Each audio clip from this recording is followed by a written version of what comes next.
Kamis 7 September 2023 telah terjadi bentrokan antara warga dan aparat gabungan dari TNI, Polri, dan Ditpam Badan Pengusahaan atau BP Batam. Peristiwa tersebut terjadi akibat konflik lahan atas rencana pembangunan kawasan Rempang Eco City. Sebanyak 1.010 personel gabungan dari TNI, Polri, Satpol PP, dan Ditpam BP Batam diarahkan menuju lokasi pemasangan patok. Hal ini dinilai sebagai tindakan preventif dan prediksi sebelum bentrokan terjadi. Polisi juga dikatakan sangat agresif dalam memukul mundur massa menggunakan gas air mata. Rencana pembangunan kawasan Rempang Eco City mencuat sejak tahun 2004. Kala itu, PT Makmur Elok Graha menjadi pihak swasta yang digandeng pemerintah melalui BP Batam dan pemerintah kota Batam untuk bekerja sama. Ini pembangunan Rempang Eco City masuk dalam program strategis nasional tahun ini sesuai Permengko Bidang Perekonomian RI nomor 7 tahun 2023 dan ditargetkan bisa menarik investasi hingga 381 triliun pada tahun 2080.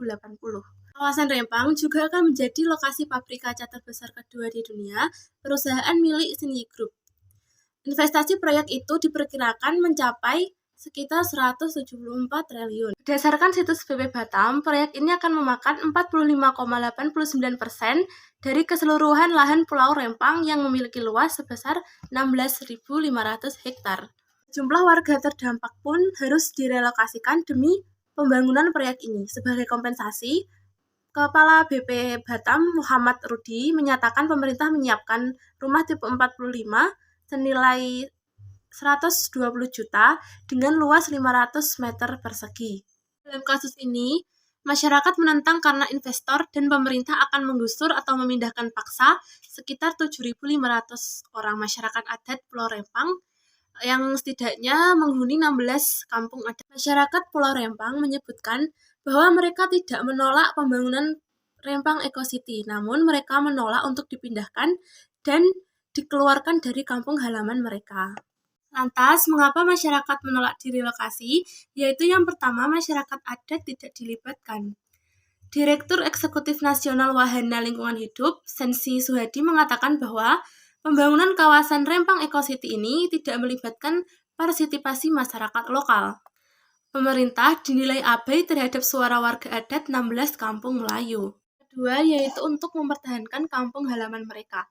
Salah satu tokoh Riau yang tergabung dalam koalisasi, Agus menyebutkan bahwa warga Pulau Rempang berusaha mempertahankan hak dasar untuk hidup dan hak untuk menjaga kampung halaman nenek moyang mereka.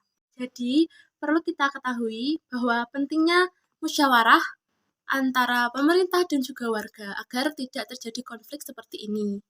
Sekian dari saya, semoga kasus ini cepat selesai. Tentunya, sebagai warga negara Indonesia, kita mempunyai hak dan kewajiban.